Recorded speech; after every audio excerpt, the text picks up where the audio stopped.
Hey everybody, it's Matthew, and this is SLEERICKETS. It's going to be a short one this week. It is the 11th hour. It is way past the 11th hour. It's been a long week. Did a lot of driving out west to the mountains. I thought instead of either missing a week or scrambling to piece together a proper episode, I just thought I would read through a few articles that have been on my mind and just sort of talk out some of my thoughts on them. I do still have incoherence on the brain, so that's mostly what I'm going to be addressing. First, though, thank you again to everybody who left ratings or reviews for the show. A couple of new ones this week. I really appreciate it. Apple Podcasts is usually the place to go to do that. Or just recommend the show to somebody you think would like it. Taking just a moment to do that makes a difference. Also, do write in to me with any thoughts, comments, suggestions, questions at SLEERICKETS@gmail.com. I got a great note from Coleman this week in response to Ethan's question that I mentioned before. Ethan had written asking for advice for mastering poetic form, metrical form, as someone who had not received a lot of training in school. And Coleman's suggestion was to memorize poems. I could not agree more. I've found for reading and writing poems broadly, apart from formal or otherwise, there's really nothing more valuable than pure memorization. Again, don't memorize everything. Memorize poems that you love. Memorize poems that you think are great poems, and nothing will give you a better understanding. Well, I don't know if nothing will, but there's probably no one thing you could do that will help you better understand the fabric of a poem than simply memorizing it. He even mentions the struggling with remembering whether a poem used the word which or that in a particular line. I had exactly the same experience memorizing To His Coy Mistress.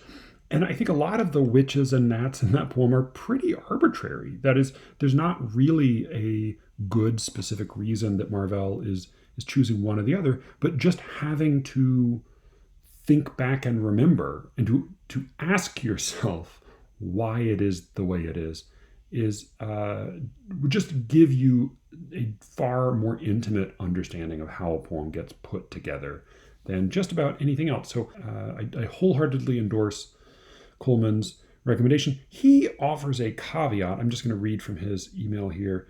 If I start to fall into the trap of thinking of poems I'm reading as fodder for my own writing, the whole thing becomes miserable. Memorizing poems is worthwhile first and foremost because it helps me get more out of the poems. Any positive effect on my own ability to write is a nice side benefit. Yeah, I think that's true. I would say that probably the biggest danger with reading poems for fodder is in finding a poet whose voice is too infectious. I think Larkin is one of these. I have to be careful about reading Larkin. I remember Alice McDermott once said that she really can't read Flannery O'Connor anymore, apart from to teach the stories, because it's such a powerful voice, and it's a voice that is sympathetic enough to her own, I think, is the key. So yeah, there are probably some poets that the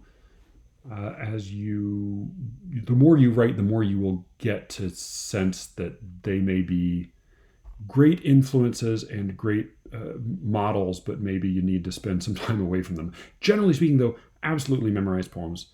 And I should say Coleman also reiterates the recommendation to read Timothy Steele's All the Funds and How You Say a Thing and to participate in Erratosphere. So thank you very much, Coleman. I greatly appreciate it. I also wanted to follow up quickly on last week's episode about MFAs, because I read a pretty good little essay by Anne Helen Peterson this week called The Master's Trap. It appeared in her Substack, which I don't subscribe to, but I saw a link to it somewhere, and I'm glad I read it. It is about a specific kind of master's program, which she calls a predatory master's program. So obviously, for-profit colleges have very justly earned a bad reputation in the last few years.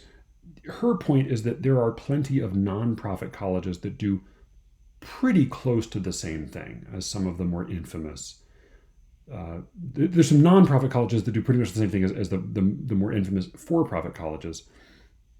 The specific kind of program she's talking about, and it does apply to writing. I know that there is an example of it at the school where I got my MFA, or the first school where I got my MFA. This is a program to which most people do not apply directly, but people will apply to another more prestigious program in the same school at the same university, and then receive a rejection along with an offer of acceptance to this other, often 1 or 2 year master's program. And it's, at a prestigious university, and it is a master's, and it seems like, oh, well, this would be a great way this will be a great stepping stone to the next achievement in academia. Often it is simply a shameless moneymaker for the university. So to clarify, there was an MFA program at my college that was fully funded, and then there was also a very expensive master's program, also in writing, also in creative writing, that had very open admissions and was basically a moneymaker for the university. So her essay is about these degrees in several different fields, not just writing. But then she also does allude again to MFAs. So once again, if you have to pay for an MFA in the arts, rather, it's all MFAs. If you have to pay for an MFA, don't do it.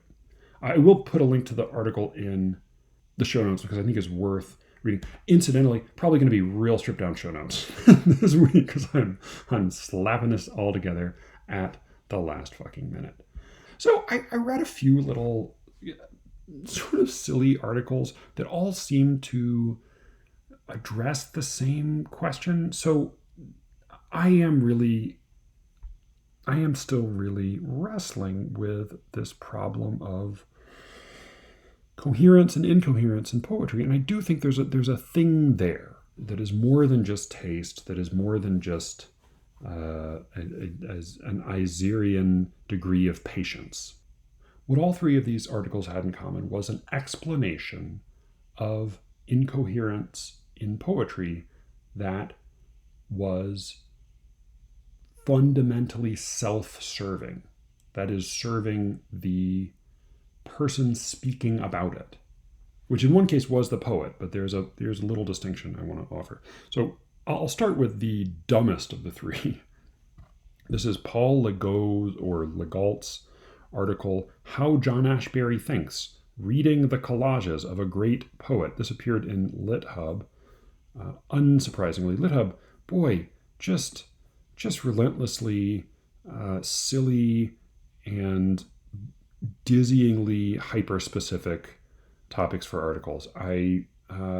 God bless Emily Temple and all of her entertainingly ludicrous listicles, but man, LitHub, I can't remember, was it always this boring, or has it gotten that way? Anyway, Paul Legault's article is a pseudo memoir about how I met John Ashbery's poems, more or less, and he describes falling in love with Ashbery really exclusively because the social scene that Ashbery belonged to was attractive.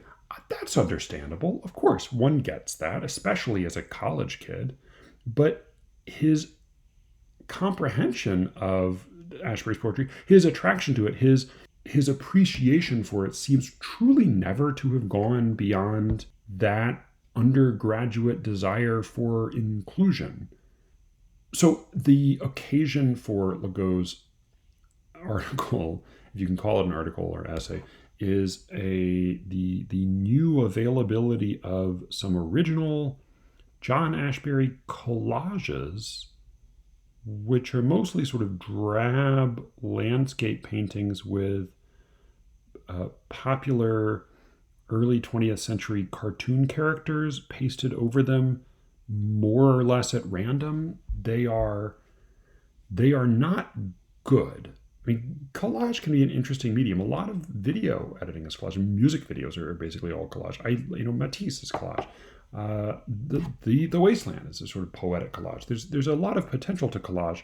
Matisse uses collage. He did also painted and drew. But these are just lazy junk. It's like, this is fine stuff if you were fiddling around. I mean, the thing is, like, it's not even like Picasso's doodles, because he was fucking Picasso. I mean, Picasso's the wrong comparison even for John Ashbery at his best in his poems. This is like Jackson Pollock. It's not even Jackson Pollock's doodles. Jackson Pollock could really draw, and John Ashbery can really write, but he can't make collages worth a fucking damn. So this is sort of like if you found some dirty limericks that Jackson Pollock had scribbled at the bar one night and treated them as real art.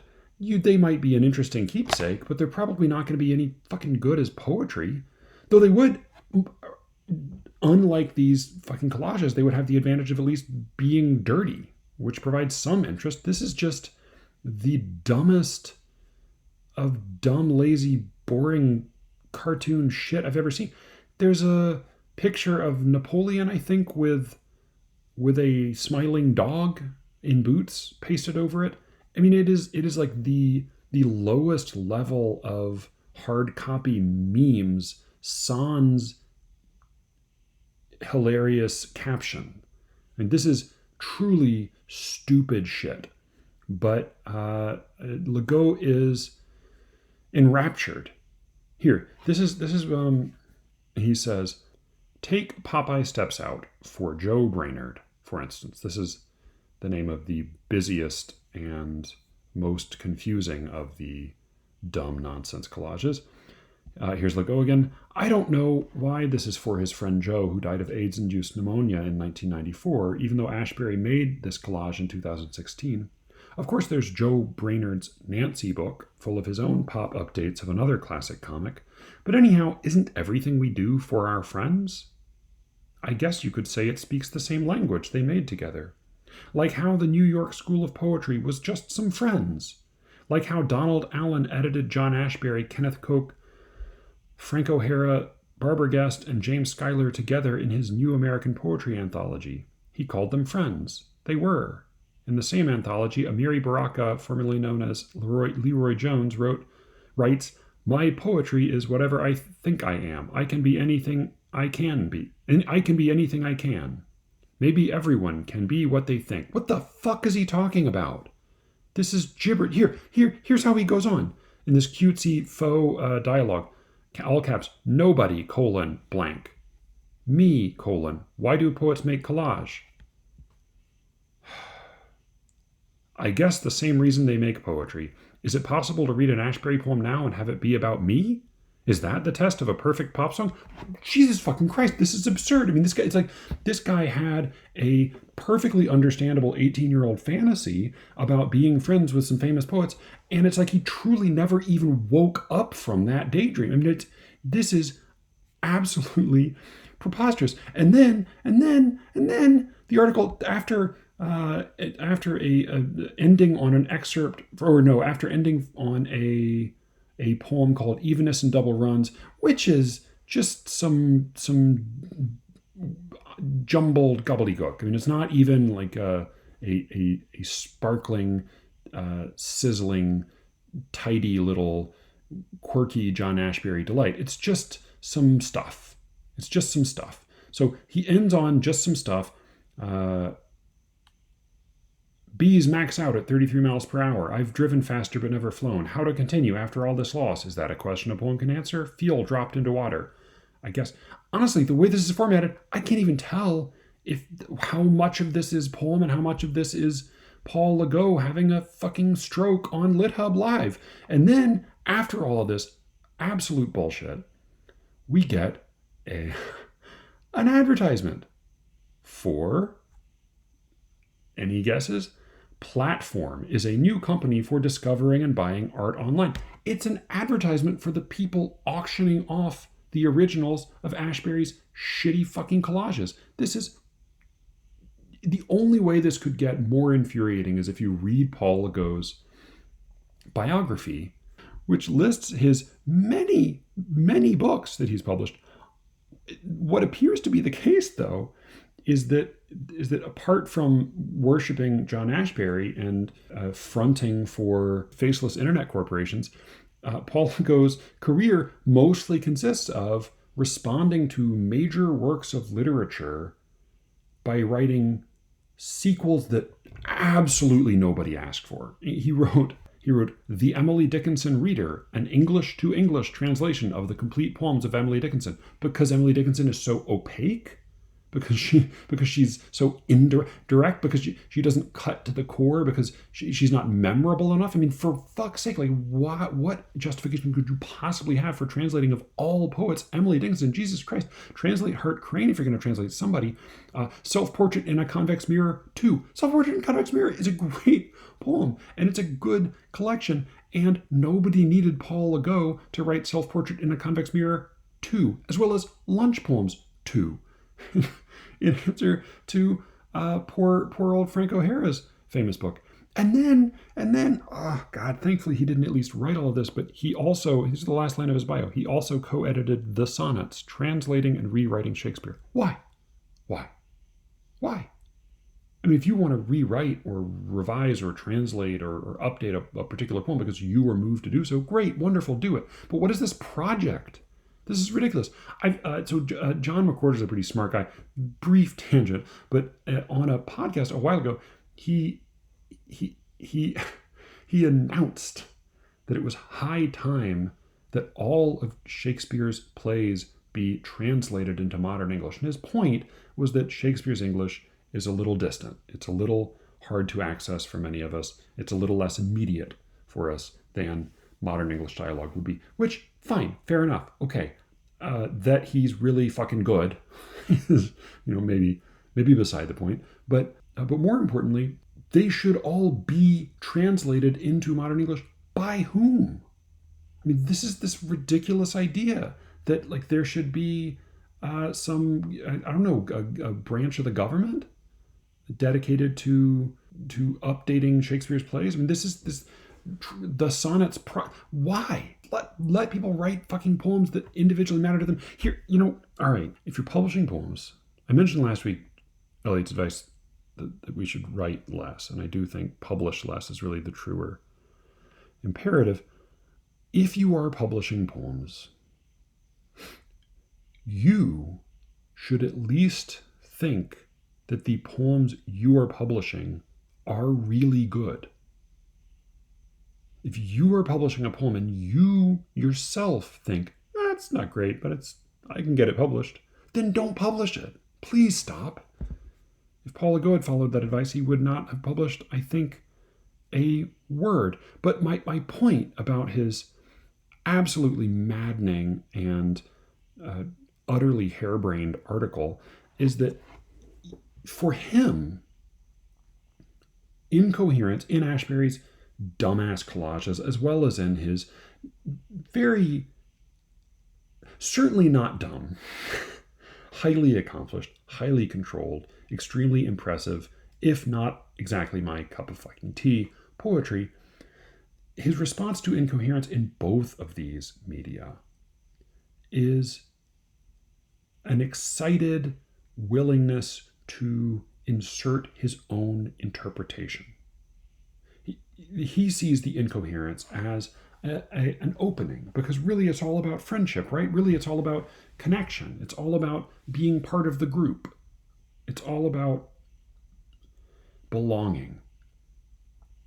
And so if, as Isaiah goes to great lengths in his article to say that it's really important for the reader to take part in creating the synthesized literary phenomenon.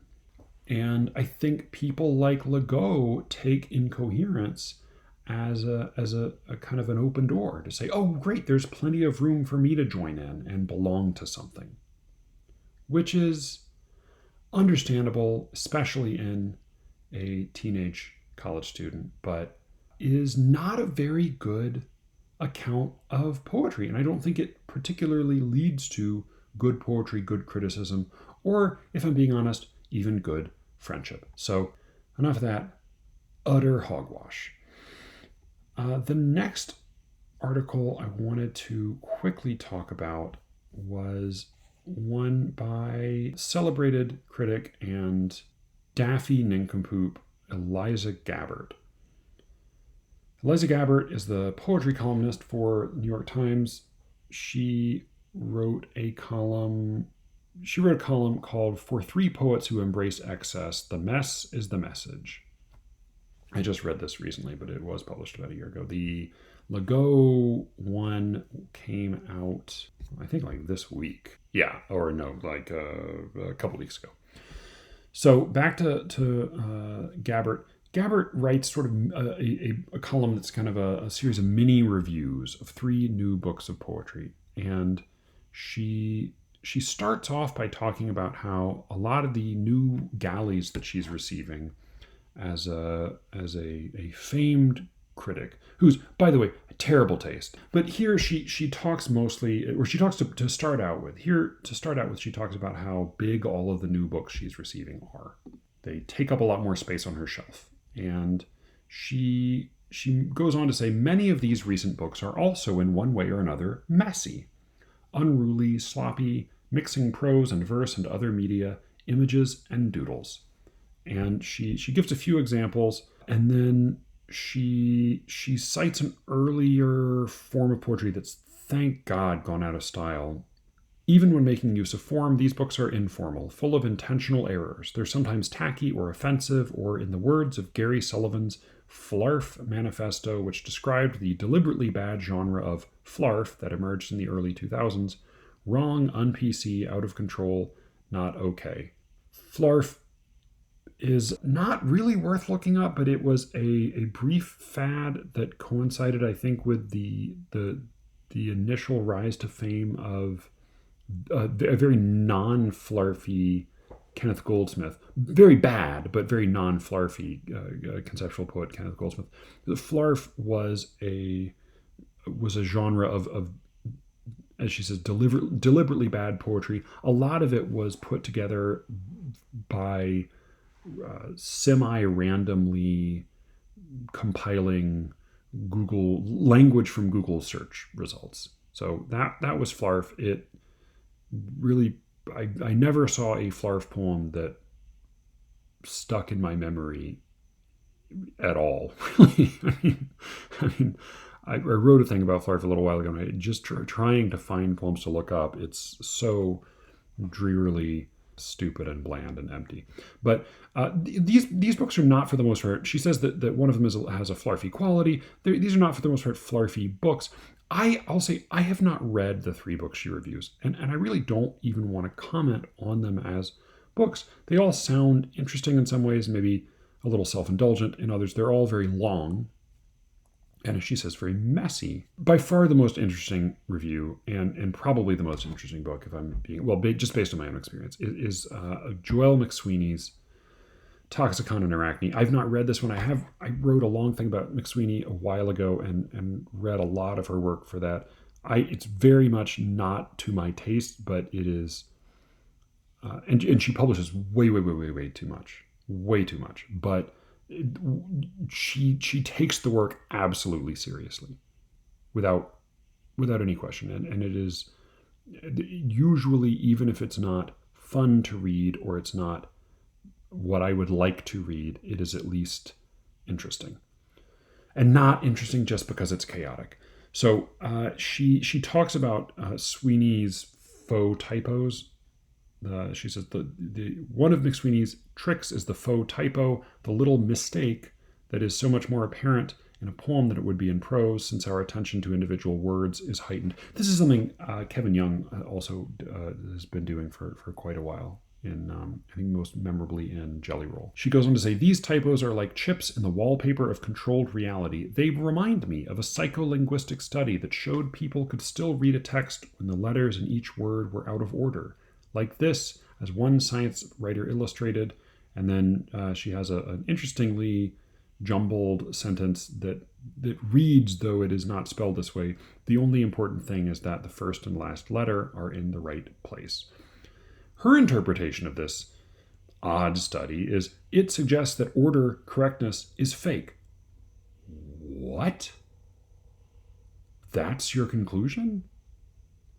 It suggests that we are pretty good at recognizing patterns, and a lot of the practice of reading is rote and is based on, rather than a clean left to right conveyor belt of Turing machine processing, we sort of sweep our eyes around and pick up shapes and patterns broadly. And yeah, the first and last letters are a big part of that. So no, I mean, it suggests that sort of our reading, our manner of visually processing language is maybe slightly different than we might have intuited, but it certainly doesn't suggest that order correctness is fake. And yet I think this is very much serves Gabbert's purposes. She says about another book, she says, I like books that feel notebooky, as if I were transgressing the author's private property.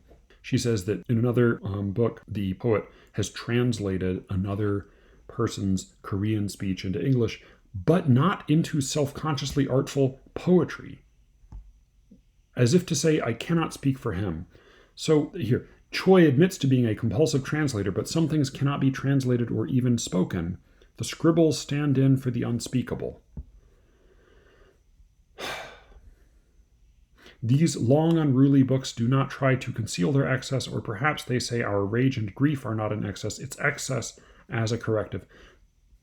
I'm sure that there's a lot of interesting stuff in these particular books, but what I see here is something I guess I have seen in a lot of other contexts many times before, which is that it behooves Gabbert to locate incoherence. The promoting incoherence in poetry, whether or not it's actually there, promoting chaos, promoting mess, promoting scribbles in poetry is not just her taste.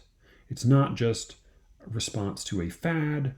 It is self-serving, right? It serves her interests. It flatters her because it makes her necessary as an interpreter, right? I was raised to sympathize always with Catholics over Protestants, but Jesus Christ, this is it's making me feel like Martin fucking Luther. It is as if Alyssa Gabbert is saying, you need me to intercede because you can't receive the truth directly. We get an even more galling example of this argument from beloved poet, poetic personality, and man about town, Kaveh Akbar, from Jesse Nathan's Short Interviews with Poets, Kaveh Akbar, which appeared in McSweeney's Internet Tendency just a week or two ago. So this is, I believe, an example of the essay test homework assignment interview, but at least it seems to consist mostly of one longish question/prompt followed by a rambling single answer by the poet. So it is as advertised, blessedly short, but Nathan introduces his interview with a few paragraphs of startlingly arbitrary generalizations, bizarre conclusions, and mostly a sort of a series of loftily phrased non sequiturs. Really, I mean, I'll read a little bit of it to give you a taste. I'm just going to read you the first paragraph because you almost feel like you could use this as a word problem in a college introduction to logic class. This is Jesse Nathan, his introduction to his interview with Kaveh Akbar. A self-critical element is flourishing in contemporary poetry. Many poets speak as if they feel that you, reader, won't trust them unless they make visible their own limitations, failings, and uglinesses. Partly it's about managing expectations. This is not an age of heroes. Interesting interjection. And it's good sometimes, as Robert Haas has written, for poetry to disenchant, disintoxicate, as Auden has it. Partly, then, it's a response to the deepening cynicism of life under Republican capitalism. Republican is not capitalized there, and I'm not really sure what he means. I think he may not understand what Republican means when it's not capitalized. This is an age, after all, that's produced a book called The Hatred of Poetry. In an ugly world, a performance that's expressly aware of its performance. All right, quickly, I think it's either a great point or a nonsensical point that he's making, and I truly can't tell which. If he means that the hatred of poetry is part of a response to deepening cynicism, deepening cynicism of life under Republican capitalism, then I think that's absolutely wrong. If he's saying that it is an example of deepening cynicism, totally right, 100%. The hatred of poetry was a cash grab by FSG to make money off of Ben Lerner's hot name at a time when he published a handful of longish, rambling essays in the Times Literary Supplement, and they just repackaged them, put out 80 pages of totally unedited garbage, called it a book, and sold a lot of fucking copies because among other things, they knew it would piss people off. So mission accomplished. I'm glad to have contributed to that cause. So absolutely cynical, and cynical with a capitalist inflection. So just to, if however he thought this was somehow part of true art's shaking fist raging against the dying of the light, then he's as much of an idiot as he seems in the rest of this article. He goes on, in an ugly world, a performance that's expressly aware of its performance offers one route to beauty, and one way to be aware is to call attention to the flaws in our facades. Not only the beauty of tearing away the mask, but the beauty of the dream of credibility.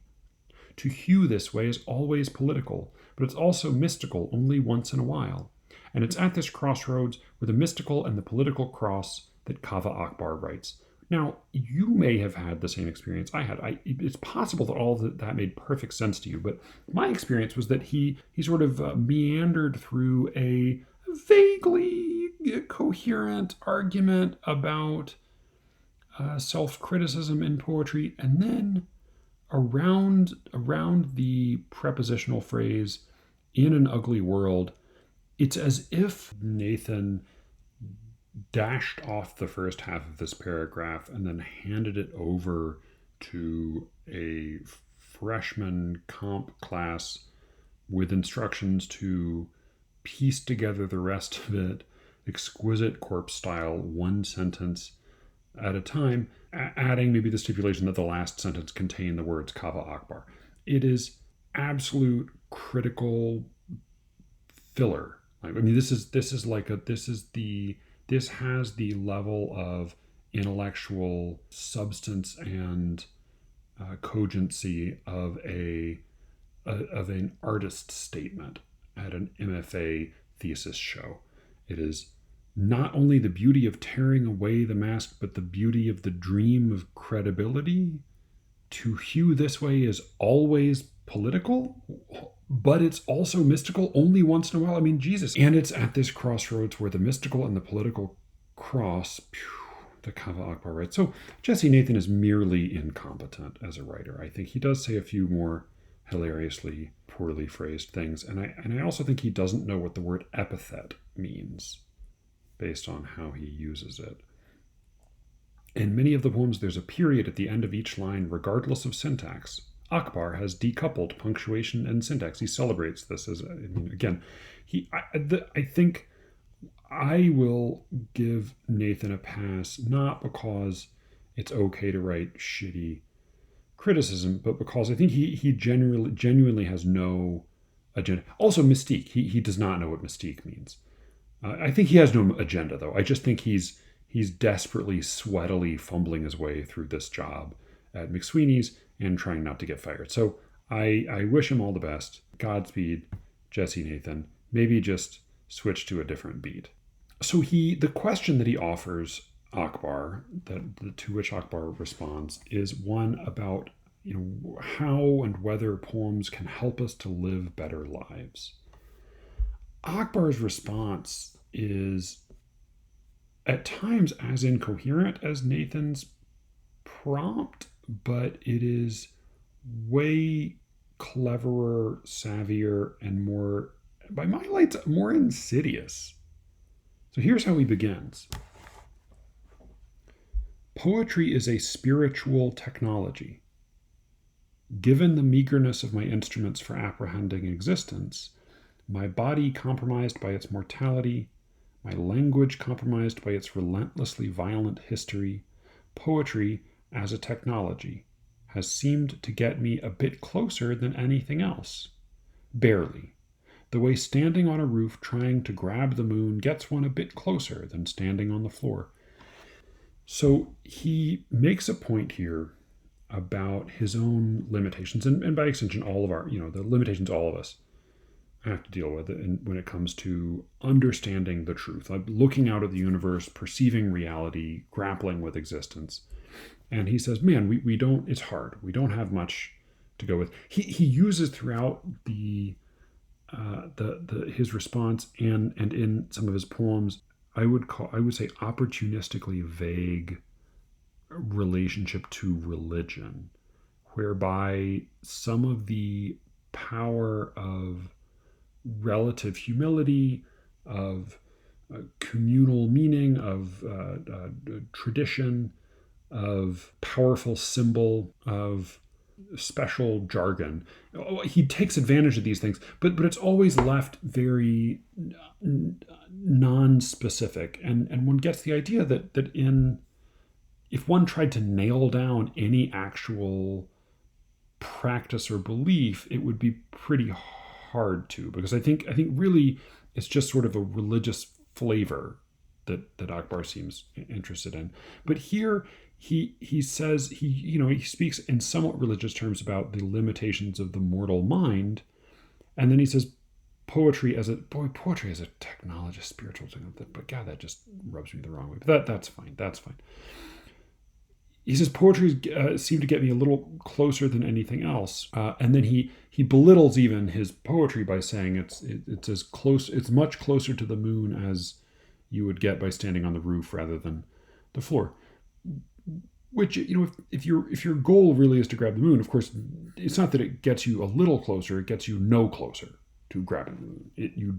You 100% also do not grab the moon when standing on the roof. But then I think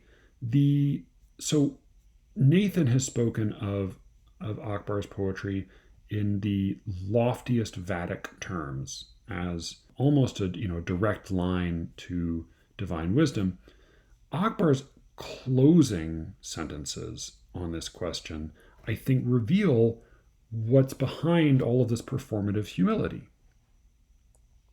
Because, by the way, the long poem that Nathan praises at some length in his preamble, and that appeared in its entirety in a long illustrated edition in the New Yorker, was Akbar's poem "The Palace," which is, it's not, I will not say that it's all junk. He does know how to write a good line. He has, I think, in this one really wonderful line. He says, "Art is where what we survive survives. Art is where what we survive survives." It's just really rhetorically skillful. It's a little line of acephalic iambic pentameter, and it's extremely efficient, and in fact it makes use of what in raw syntactical terms under normal circumstances would be incoherent collisions of words, right? Survive, survives, as a pair of words coming one after another, very seldom appears in spoken or written English.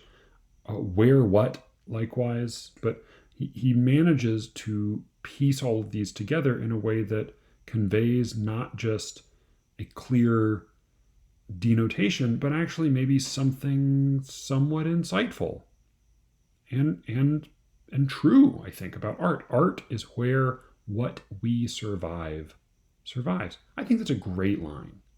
But the thing is that While Jesse Nathan says this is a poem that really rips, which, by the way, adjusting for generation, this is a poem that really rips is 100% the same as saying this Grateful Dead song is really groovy, man. I mean, good lord. But so what he might mean by that, which I guess is the equivalent to like this, it rocks, it slaps, it really bangs. It certainly does not do any of those things. It's like much of Akbar's poetry. It's a series of sometimes juicy, sometimes garbled non sequiturs, and some repetitions along the way, and a sort of a vague circling around a theme. But again, the theme is America sucks, and it, like in ways that are very accurate. Again, I'm not challenging his contention here. He certainly points to some really horrible problems that I think he's right about, but it's not even a clear argument on that point. It's not a lyric evocation of an experience particularly. It is a bunch of scraps pieced together. It is a kind of a collage. Here, let me read you an excerpt. To be an American is to be a scholar of opportunity. Opportunity costs. Every orange I eat disappears the million peaches, plums, pears I could have eaten, but didn't. In heaven, opportunity costs. In her heaven, my mother grows peaches, plums, pears, and I eat them till I pass out, and wake up in heaven. Wake up and eat some more. I couldn't dream of doing anything by halves. Whatever it is, I'll take the whole bouquet. Please and soon. Are you still listening? Every person I touch costs me 10 million I'll never meet. Persons and persons, inside each a palace on fire. Inside each Mick Jagger wearing a gorilla pelt coat covered in ostrich feathers. He calls it glamouflage. What's gone, but still seen? Question mark. And it might seem that if you had the context of what comes before and after that passage, it would all fall into place and you would understand it. I suspect not. It's a series of arbitrarily juxtaposed lines, a little bit of free association, and a handful of recurrent phrases. I won't even say themes. And then there are a few sentences he repeats throughout. There are no good kings, only beautiful palaces, which sounds pretty good. I don't quite know what it means. And even the one somewhat coherent parable about a king doesn't especially seem to bear out that claim. This is a bunch of jumble with some really nice stuff mixed into it. Hello, this is Kava speaking. I wanted to be Keats, but I've already lived 4 years too long. The oldest of old dumb poetry jokes. I mean, any poet you've known in his 20s, somebody has made this joke within moments of that person's turning whatever age in his 20s every year. Hello, this is Keats speaking. It is absurd to say anything now, much less anything new. Hello, this is no one speaking. Hibiscus bloom, wet feathers, a tiny thumb of ash. Fine, all right, okay. To be American is to be a hunter. To be American, who can be American? To be American is to be, what? A hunter? A hunter who shoots only money. No, not money. Money. Okay. Like, I even tried to give this the benefit of the doubt that there was a sort of a sense behind it. But, it is fair game to say that to be an American is to value money most of all, and to believe that anything that cannot be assigned a monetary value is worthless. That's fair. That's a totally valid criticism. But a hunter who shoots only money? I mean, I guess you're pursuing the money. I guess money is the animal you want to kill. And the pears, peaches, and plums, and the oranges thing. I mean, it turns out all of those. I was assuming that this was like an almonds thing, where like growing a single orange uses so many millions of gallons of water that you could grow other. I assumed it was some sort of criticism in that sense, but because the numbers were so crazy, right? 1,000,000 peaches and plums and pears for one orange. But of course, all it turns out all of those fruits actually cost much more per acre to grow than oranges. So I don't fucking know what he's talking about. And Nathan responds to that unsolved Rubik's Cube of poorly edited bumper stickers with the claim that this is a prophecy. This is oracular truth that we're receiving. As I said, Akbar's response is more unsettling because Nathan, I think, is just either a flatterer or a fool. Akbar is neither. Well, Akbar is a flatterer if you've ever read any of his interviews, but he's no fool. Akbar closes his response with these sentences. If I could say in rhetorical language, like how we're speaking to each other now, what I actually mean when I say God, when I say grace, when I say dead, when I say justice, I wouldn't need the poems. I could just write brochures. The poems illuminate what my intelligence, my ego cannot, and that illumination indelibly guides my living. I have no idea how illumination could do anything indelibly, let alone guide a living, but I think that I think Akbar is actually doing three clever things here. When he says that if he could express in rhetorical language what these great and powerful and important words and concepts mean, he could just write brochures. What he does right there is very elegantly dismiss any poetry that might touch on any of these questions that makes more sense than his. It is just brochure writing. I don't know why, if you could write the received truth about God, you would write it in a brochure, but that is the term Akbar very savvily uses to write off any less incoherent poetry being written today. He disclaims all responsibility for accounting for any of this by saying, well, what do I know? I just receive the muse's words. I just record what the God says to me. I take the angel Gabriel's words in my ear and I scribble down whatever, or I repeat them to my friends who scribble them down.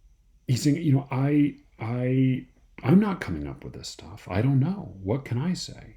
Which makes his job much, much easier. And then, of course, at the same time, while doing both of these things, with this, I think, really skillful use of jujitsu-like humility, he, of course, endorses Nathan's assessment that this is some sort of revealed truth. This is some sort of a deep insight. The incoherence flatters not just the critic that we need to interpret for us, it flatters not just the delusional fanboy / corporate shill who wants to feel like he belongs, like he wants to feel like there's a place for him in the text, but it definitely flatters the incoherent poet who, like Akbar, is able to lay claim to speaking in tongues effectively. And, I've seen the speaking in tongues move before. I've seen the faux oracular move before. I think what's a little new to me is this, and it's what Nathan does sniff out a little bit, that if there's one thing if there's one insight Nathan has, it's that very first sentence. A self-critical element is flourishing in contemporary poetry. We are all, of course, very familiar with the just reflexive, obligatory privilege disclaimers that almost everybody of any description in a particular social class today uses to begin even the smallest of public statements, just as a matter of adherence to a cultural norm. I don't want to speak good or ill of that custom, but that is, of course, what we are all very familiar with. But I think what Akbar picks up on is that this fad for self-deprecation is actually very useful to him because it allows him to step back from having to account for any of the jumbled gobbledygook that he puts out as poetry, and at the same time, it it only reaffirms that what he is writing is in fact a great and deep truth. That he gets to be sort of both God and oracle with this device. So I am again, Kava Akbar is not a total fraud. He is talented. He is, I think, socially and conversationally talented far more than poetically. But he does have a knack for language, for image. I do think though that he is a partial fraud, and boy, in my case, the poems go out ahead of me. The poems go out ahead of me. I mean, if that is not a divining rod, if that is not snake oil, if that is not the Duke and the Dauphin just pitching their highfalutin con game, I don't know what is. It is, as I said, impressive and depressing. But with that, it is pretty fucking late. I still need to edit all this and put together some sort of show notes. I may. All right, one moment. All right, so I'm just going to quickly read. I won't say much about it, but I'm going to read a poem here since I didn't read one last week, and this is one I've liked for a long time. In 1995, the poet Jane Kenyon died. She was married to the much, much older and much better known poet Donald Hall. After her death, she died of cancer. After her death, he wrote a book called Without, which is a pretty moving book. I don't think that I think that it has some power as a collection, really as a sort of a memoir in verse. I think very few, if any, of the individual poems from it pulled out of context really stand up. I think they may be a little bit like those underwater animals that can't support their own bodies out of the water. But there is the title poem, which is a little different from all the others. It is written with no punctuation, no capitalization, and very few clearly defined sentences. But it is a kind of litany of absence. There's a practice I remember hearing about in college of certain Hindu sages who would they would try to get a closer understanding of God by turning to every single thing in the universe that they could identify, which of course was composed of Maya, the great veil of illusion. But they would turn to every individual thing in the universe and say "nyeti nyeti," which I seem to remember is the word in Pali or maybe Hindi for not yet, not this. Not this. That they would essentially look around at everything and identify God by saying, God is not this. God is not this. And this poem does something similar. It is a sort of a catalog or almost an anti-blazon. It identifies the outline of his dead wife's absence. And I think it's pretty affecting. I don't know. I'm going to read it, and with that little preamble, I probably won't say much else. But I think I find it to be a pretty affecting poem. It may be that you need that context, but if that's true, then now you have it. So, this is Without by Donald Hall. We lived in a small island stone nation without color, Under gray clouds and wind, distant, the unlimited ocean acute, lymphoblastic leukemia without seagulls or palm trees, without vegetation or animal life, only barnacles and lead-colored moss that darkened when months did. Hours, days, weeks, months, weeks, days, hours, the year endured without punctuation. February without ice, winter, sleet, snow melted, recovered, but nothing without thaw, although cold streams hurtled. No snowdrop or crocus rose, no yellow, no red leaves of maple without October. No spring, no summer, no autumn, no winter. No rain, no peony, thunder, no wood thrush. The book was 1,000 pages without commas, without mice, oak leaves, windstorms, no castles, no plazas, no flags, no parrots, without carnival or the procession of relics, intolerable, without brackets or colons, silence without color, sound without smell, without apples, without pork to rupture, gnash, unpunctuated, without churches uninterrupted, no Orioles, ginger, noses, no opera, no without fingers, daffodils, cheekbones. The body was a nation, a tribe dug into stone, assaulted, white blood broken to shards, provinces invaded, bombed, shot, shelled. Artillery, sniper fire, helicopter, gunship, grenade, burning, murder, landmine, starvation. The ceasefire lasted 48 hours, then a shell exploded in a market. Pain, vomit, neuropathy, morphine, nightmare. Confusion, the rack, terror, the vice. Vincristine, Ara C, Cytoxan, VP16. Loss of memory, loss of language. Losses, pneumocystis carinii, pneumonia, Bactrim. Foamless, unmitigated C, without C. Delirium, whip marks of petechiae, multiple blisters of herpes zoster. And how are you doing today? I am doing. One afternoon, say the sun came out. Moss took on greenishness.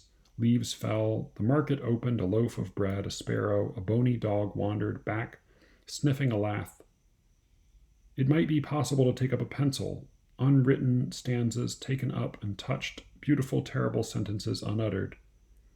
The sea, unrelenting, wave, gray, the sea, flotsam without islands, broken crates, block after block, the same house, the mall, no cathedral, no hobo jungle, the same women and men they long to drink, hayfields, no without dog or semicolon or village square, without monkey or lily, without garlic. This is a poem I have never attempted to memorize, but I will say I always remember that last abstention, that last excision, without garlic, which is abrupt, but I think affectingly so. And so as not to follow in the batty footsteps of Alyssa Gabbert, I will not attempt to interpret that for you beyond what I've already said. I just like it.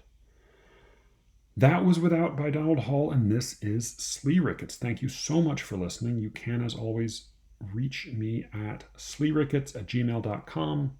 In weeks to come, I am probably going to keep worrying at this question of coherence and incoherence, but there's going to be some other stuff mixed in probably next week and maybe the week after. Thank you again. Sorry this one's a little bit of a shit show. I did want to put something out, but it is late, and I'm very tired. With any luck, I will be speaking to you again very soon. Until then.